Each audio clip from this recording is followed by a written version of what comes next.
What's going on, everybody? Welcome back to GmiasWorld. Today we're going to be talking about how you can defeat your opponents that are running one step aheads and doing weird stuff like running deep KO and all kinds of stuff combined. Now, typically what happens is many of you guys want to pass even when you see that. And there are routes that are very, very easily, created if you have Hot Route Master, a corner route, stuff like that. But what I'm going to suggest to you today is going to be a little bit different. And you're going to have to be patient.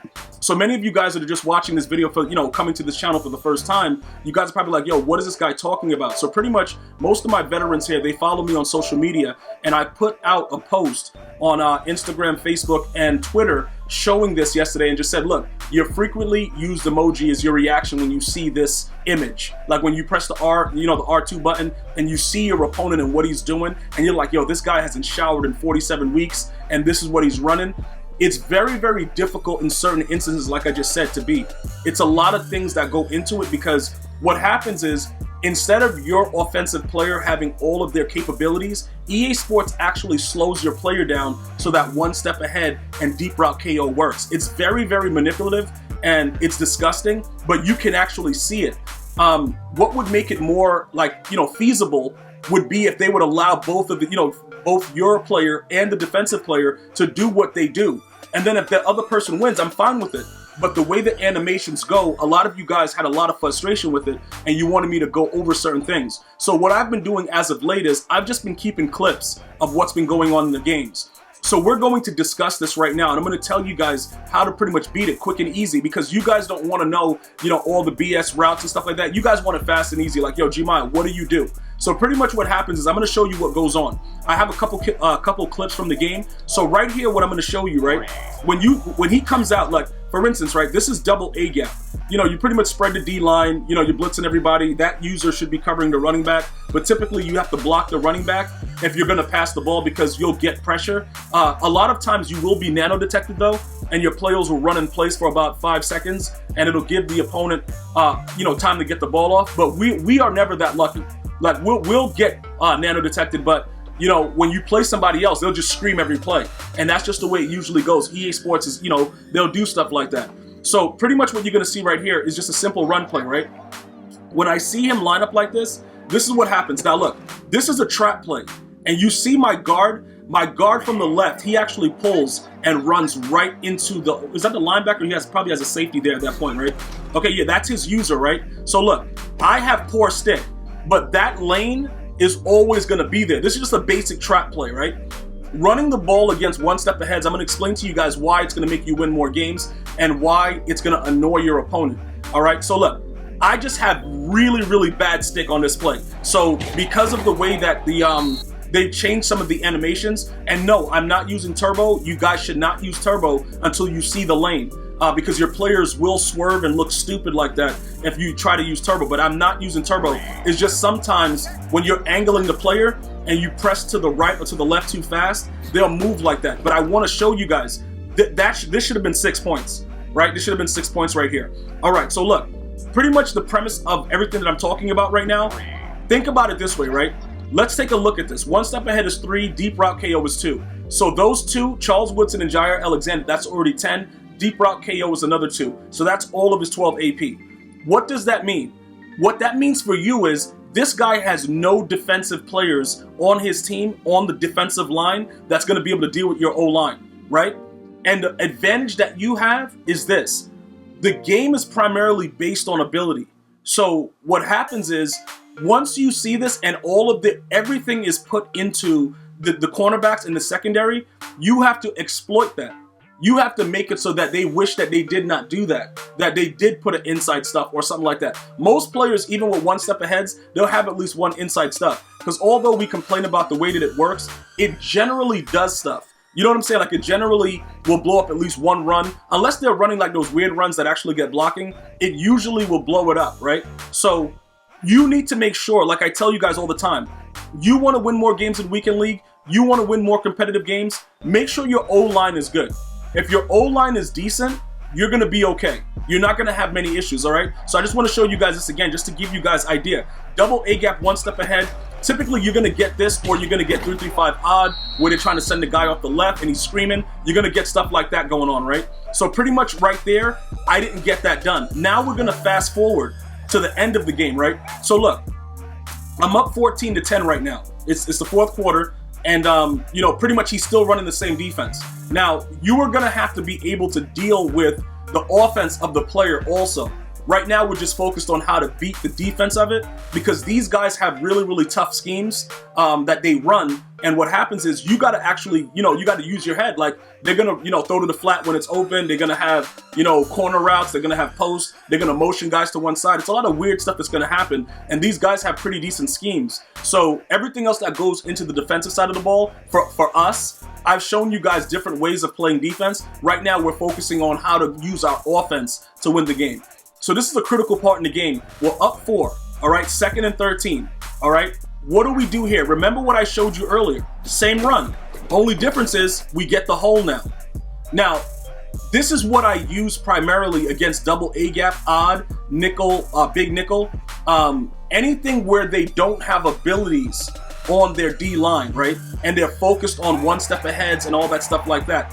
This is what's going to happen. Now, the trap runs are found in many different playbooks. In this video right here, we're running the Indianapolis Colts offensive playbook. But this is just to show you guys what actually goes on in the game.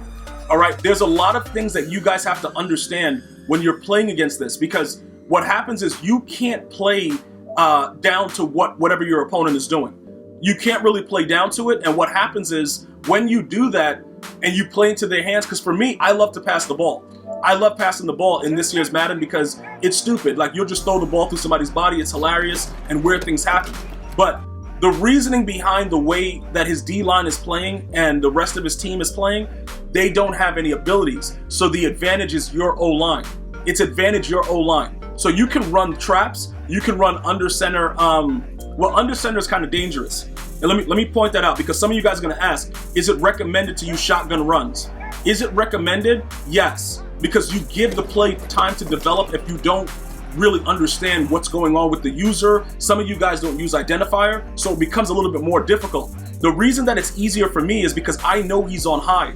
So I know, like, when he's setting this up and I'm flipping it, I know how to angle my player. Plus, he's on the left side. I don't know what he's doing. That doesn't make any sense. So it's easier for me to see that, right? So I would recommend shotgun runs in that instance because it just makes it a lot easier. Now, as far as the O-line and, you know, who you should have, depending on your theme team, we've gone over this several times. Your theme team is primarily based on whatever you think is the best opportunity you're going to have to win the game, right? So ideally, what I would like to do for you guys is kind of explain to you guys very, very simply. Your whole team does not have to be based on a theme team. And I've said that several times. I'm going to repeat it again because you guys have to understand that. Many people do it because it's just easier to have multiple people there, and you always have the space if you want to put somebody in this situation, whatever. It's very, very difficult to understand the capabilities of what your O-linemen do.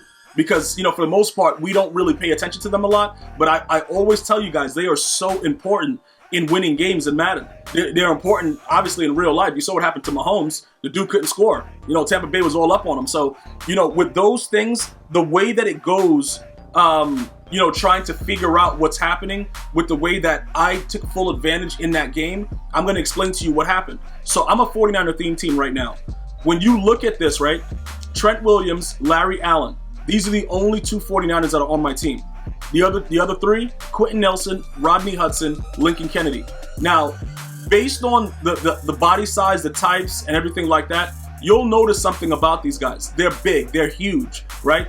I don't need abilities on them because they're so big and they do such wild things that they'll be able to react. Now, earlier in the year when they were terrible cards, you weren't able to really get that type of effect. But now, because they have a decent overall and their numbers are, you know, they're pretty good. Like, you know what I'm saying? I don't want to say they're excessively good, but they're decent. This guy is 335 pounds and 6'6" of pure man, dude. So he's doing whatever he wants when he gets his hands on somebody. Most of the players that you'll see on the O-line, that's how they are. I think most of my I think all of them are at least 300 pounds. I believe at least, because like I look for that number. Yeah, 335, because the bigger they are, the more that they're going to be able to get done. And when they actually make contact, it's going to be a really good thing. So I look for that number because some of the players are a little undersized. You know, some of them are like 280, 290, whatever. But the big boys, they go like, he's barely right there at 300, but you'll see he has pass block of 99 pass block power. Those things are actually really decent for me. So I like him for that. He is undersized, and we also have a free Team of the Year player that we got from challenges, you know, from the Packers O-line. So we do have options there. Quentin Nelson, he's a little slow, right? So a lot of you guys are like, yo, Gmi, the dude's garbage, but he's really not though. He does take time to get over to where he's at, but he's 6'5" and 329. He's a real big boy.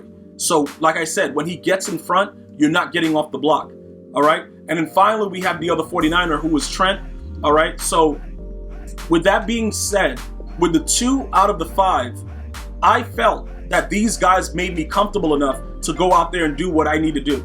So you'll see the average of a 95 run block. Does that really matter? I'm not sure really about that, but you know, the 300 pounds plus big guys out there, they do, once they get in front, they handle their business. So it's a lot easier for, you know, you to be able to break that run. Because you might say to me, Gmias, I tried that trap play and dudes are screaming at me still. Yeah, they're gonna scream at you if your line is not as good. And look, hear me out, right?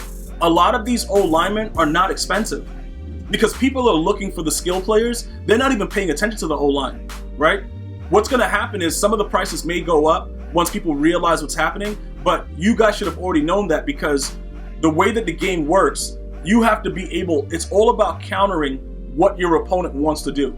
So I know I want to throw to Vernon Davis. I know I want to do weird stuff, but if I really want to win that game and the guy comes out and he's vested into one step aheads and, you know, deep route KO and just being an absolute weenie, you have to make sure that you're ready to go. Now, understand this, right? I went crazy and ran one step aheads, but then I realized immediately that it wasn't for me.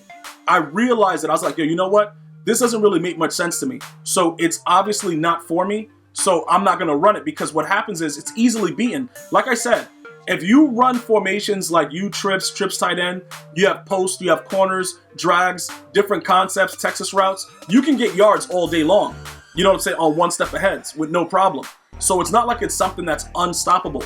But a lot of you guys have been saying like, yo, I am going through hell, you know, playing these guys that are doing this. What can we do? And that's pretty much what you're going to need to do. You're going to focus on the old linemen and then you're going to go from there. That's pretty much what you're going to have to do. And you got to be prepared to run the ball. That is the most important thing. Do not be ashamed of running the ball. It's not Madden 20, but it'll make your opponent rage because he'll have one step aheads for nothing. And then that way you don't play into his game. Now look, remember this, right? There are players that are a little bit more skilled, right? That can shoot the gap. So with shooting the gap, that's a whole different assessment because that guy that I played, he tried to shoot the gap, but what the problem with the trap is, the guard that's pulling, he usually will pick up the guy that's shooting the gap. Or you can run inside zone.